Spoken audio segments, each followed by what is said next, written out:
Olá galera, aqui é o professor Vicente de Matemática e estamos aqui para mais um exercício sobre função de segundo grau. E esse nós vamos caprichar, hein? Separei aqui um exercício para vocês que já caiu há muito tempo atrás numa universidade lá do sul, mas é um exercício bem interessante e que vira e mexe ele cai de uma forma um pouquinho parecida, eles mudam algumas coisinhas, mas sempre está caindo, olha lá. Aqui eu fiz um desenho já para vocês. Eu não desenho muito bem, mas acho que vai dar para entender. Imagina um jogador de basquete, ele vai arremessar uma bola em direção à cesta. Então fiz aqui a tabelinha, a cesta, né? E aqui em verde eu desenhei a trajetória da bola. Então ele arremessa uma bola e essa bola vai descrever uma trajetória parabólica. O que é isso? Lembra quando eu comentei com vocês? Quando a gente tem uma função de primeiro grau, o gráfico é representado por uma reta. Mas quando a gente tem uma função de segundo grau, a curva que ela descreve é uma curva chamada parábola. E aí eu não sei se vocês lembram, mas a gente comentou que quando aquele coeficiente Azinho, né, que é o número que multiplica x, era maior do que zero, essa parábola tinha a concavidade voltada para cima, a parte côncava, a parte aberta era voltada para cima. E quando esse Azinho era negativo, era um número menor que zero, essa trajetória, essa curva, essa parábola tinha a concavidade voltada para baixo. Olha, se ele está arremessando essa bola e essa bola vai fazer uma trajetória parabólica assim, esta concavidade está virada para baixo, certo? Então eu já sei que a função que demonstra a trajetória dessa bola tem que ter um azinho negativo. E a função foi dada aqui, ó, é um dos dados desse exercício. Ele fala que y é igual a menos x ao quadrado sobre 7, mais 8x sobre 7, mais 2. Vejam que o número que multiplica o x aqui é um número negativo, por isso a concavidade virada para baixo, trajetória virada para baixo. Quer dizer que sempre que eu tiver então uma trajetória parabólica e essa parábola estiver nesse sentido, com a concavidade para baixo, então eu vou ter esse azinho negativo? Exatamente, esse a tem que ser negativo, tá certo? Essa função, ele tem, o y representa a altura aqui, né? Então lembra do plano cartesiano? O eixo y aqui na vertical está representando a altura. E o eixo x na horizontal está representando aqui a distância entre o jogador e a cesta no caso, que é justamente a pergunta desse exercício. Agora já vou contar então para vocês. O exercício é basicamente o seguinte, ele fala que um jogador de basquete, imagina lá o Oscar, vai lá arremessar uma bola, ele acerta essa bola exatamente nessa cesta que está a 3 metros de altura do solo. E diz que a função de trajetória dessa bola é regida por esta função aqui, por essa função que eu acabei de mostrar.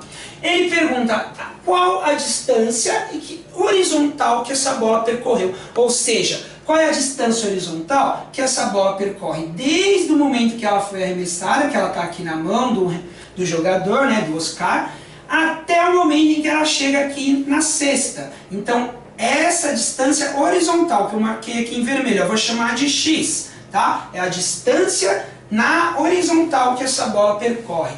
Bom, vamos lá? E aí, como é que eu faço? Eu tenho aqui a função, né? Bom, o que ele me deu aqui? A altura da cesta. Então, se eu quero daqui até o final, durante essa trajetória, ela chegou a uma altura de 3 metros. Quem é essa altura? Lembra aqui? É o y. Então, aqui o y mede 3. Então, eu já sei que o y, nesse caso, é 3 metros.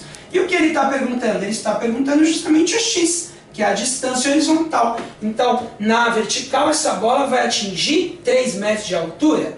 E na horizontal, quanto ela vai andar? Mas cuidado, alguém pode pensar assim, poxa, mas ela não vai subir da mão dele para cá? Sim, mas essa altura y, ela é em relação ao solo. Tá? É em relação ao solo, por isso que aqui eu considerei 3 metros. A altura em que a bola está aqui é 3 metros, sempre em relação ao solo. Né? Os eixos se cruzam aqui no 0, 0. Então aqui a altura da cesta é de 3 metros em relação ao solo. Tudo bem? Então vamos calcular o x.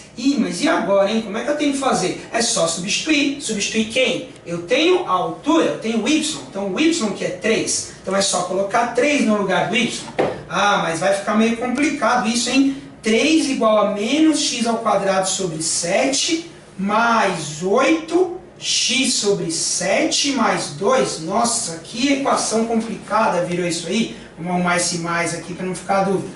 Gente, mas dá pra gente dar uma ajeitada nisso, né? Vou começar a ensinar alguns macetes aqui pra vocês para ganhar tempo e começar a ficar esperto nisso. Bom, se esse número azinho aqui é negativo, ó qual é a dica? Joga todo mundo para o primeiro membro, que aí ele vai mudar de sinal, fica positivo, você não se preocupa mais com isso. Então vamos trazer todo mundo para cá e deixar só o zero lá. Se não vai sobrar nada no segundo membro, vai sobrar zero. Então vamos trazer todo mundo para cá. Esse daqui, essa parcela toda vem para cá, muda de sinal. Em vez de menos, fica mais. X ao quadrado sobre 7, certo? Isso aqui é negativo, aqui vira positivo. Esse aqui é positivo, ao contrário, vira negativo. Então é 8x sobre 7. Esse 2 vem para cá, também muda, menos 2. E o 3? O 3 já estava aqui, então ele continua mais 3. E do lado de lá, o que sobrou? Não sobrou nada, eu trouxe todo mundo para cá, então se não sobrou nada, zero. Mas ainda está meio complicadinho. Então vamos passar para cá, vamos arrumar mais um pouquinho antes de resolver. Vamos lá. X ao quadrado sobre 7 menos 8x sobre 7. E aqui é lógico que dá para juntar, né? Menos 2 mais 3 é a mesma coisa aqui. 3 menos 2 e 3 menos 2 é 1. Então mais 1, tudo isso igual a 0. Mas eu ainda estou achando complicado. O que seria o A, o B e o C aqui? O A é o número que multiplica o x. Aqui não tem nada, é 1, mas tem um 7 embaixo, então é 1 sétimo. E aqui, 8 sétimos, lembrando que o sinal é negativo, menos 8 sétimos. Mas tem que ser assim? Não, dá para simplificar. Lembra que eu falei? Eu já mostrei em outras videoaulas que quando eu tenho uma equação, eu posso multiplicar os dois lados por um mesmo número, que a igualdade permanece, como numa balança de pratos, contanto que esse número não seja o zero. Tudo bem? Então vamos lá. Vamos multiplicar tudo isso daqui, adivinha por quanto? Adivinha por quanto? Por 7. Por quê? Se eu tenho 7 embaixo, multiplicando por 7, vai ficar 7 em cima, 7 embaixo, 7 dividido por 7, 1. Ele desaparece. Saquei. Então a ideia é essa. Eu vou dividir por 7 todas as parcelas dessa equação, dos dois lados, dos dois membros dela. E aí vai ficar como então? Quando eu multiplico... Opa, aqui não é dividir não, multiplicar por 7, né? Quando eu multiplico tudo por 7, o que acontece? Aqui vai ficar 7 em cima, 7 embaixo. Some esse 7 de baixo, x ao quadrado. Multiplicando isso aqui por 7, vai ficar 8x vezes 7 dividido por 7. 7 dividido por 7 desaparece. Sobra 8x. Mas esse eu também tenho que multiplicar por 7, hein? Então 1 vezes 7, 7. Quer dizer que essa equação é a mesma que essa? É exatamente a mesma. Só que agora está muito mais fácil de trabalhar, né? Então aqui vamos lá. Quem é o Azinho? O Azinho é 1. Olha, o número que multiplica o x agora ficou bem fácil, né? 1. O Bzinho, menos 8. E o Czinho, 7. E aí a gente vai fazer a fórmula de Bhaskara, lembra? B quadrado menos 4ac é o delta. E depois menos b, mais ou menos raiz de delta sobre 2a. Mas para facilitar, já vou mostrar para vocês aqui que esta equação vai ter duas raízes. Um x' e um x duas linhas. Ou x1 e x2, como preferirem. Tá certo? E aqui nesse caso, olha, vai dar 1 e 7. São as duas raízes. X igual a 1, x igual a 7. E aqui, cuidado, tem unidade, hein? Qual é a unidade nesse caso? Não é uma distância? E essa distância foi dada em metros. Ué, mas deu dois valores? Deu. Por que será? Qual foi a pergunta? Olha, a pergunta foi: a que distância essa bola passa por altura de 3 metros? Ela vai passar pela altura de 3 metros aqui, mas vai passar pela altura de 3 metros aqui também, ó. Então ela passa duas vezes por essa altura de 3 metros, tá vendo? Aqui também é 3 metros, concorda? Ela está subindo, ela passou por aqui, aqui é 3 metros e aqui é 3 metros. Então ela passa pela altitude e pela altura de 3 metros duas vezes. A primeira após 1 metro de distância, tá vendo aqui, ó, 1 metro. E a segunda após 7 metros. Mas qual foi a pergunta? A distância entre ele e a cesta. Então eu posso dizer que o arremessador aqui, o jogador, o Oscar, ele está a 7 metros da cesta. Por isso eu considero essa segunda raiz. É a segunda vez que a bola passa por essa altitude aqui, por essa altura de 3 metros. Passa nesse ponto, começa a subir mais um pouquinho e já desce. E aqui ela passa novamente para a altura da cesta, que é 3 metros. Tá certo? Então, resposta. A distância do jogador, ou a distância da bola até a cesta, a distância horizontal, é de 7 metros. Ele arremessou essa bola a 7 metros da cesta. Tudo bem? E aí vai ter uma outra pergunta também. Essa pergunta não caiu nesse vestibular na época, mas eu vou dar uma incrementada nesse problema para ele ficar mais bonitinho ainda. Vamos supor que eu fizesse uma segunda pergunta aqui. Eu fiquei aqui, ó, cismado com essa altura dele. Eu sei que 3 metros é daqui até o chão. Mas e a altura dele? Será que dá para saber? Será que dá para saber? Acho que sim, professor. Será? Então vamos lá. Eu vou mostrar para vocês se não dá. Dá sim, gente. Pensa bem, ó. Vamos considerar que quando ele arremessa essa bola, ele arremessa a bola da altura da cabeça dele, certo? Então eu vou considerar que a bola sai da mesma altura que a cabeça dele. Então eu tenho que descobrir qual é a distância em que ela saiu daqui, ó. Qual seria essa altura? Essa altura eu já sei que está no eixo Y, é vertical, né? Uma altura vertical. Então qual é a altura dele aqui, ó? Verticalmente, qual é a altura desse atleta? Pessoal, vamos pensar o seguinte. Quando ele vai arremessar a bola, qual é a distância que essa bola já percorreu na horizontal?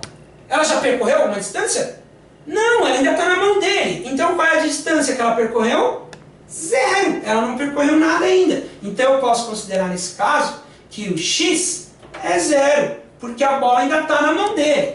Ah, se o x é 0, a bola ainda está na mão dele, quanto dá o y?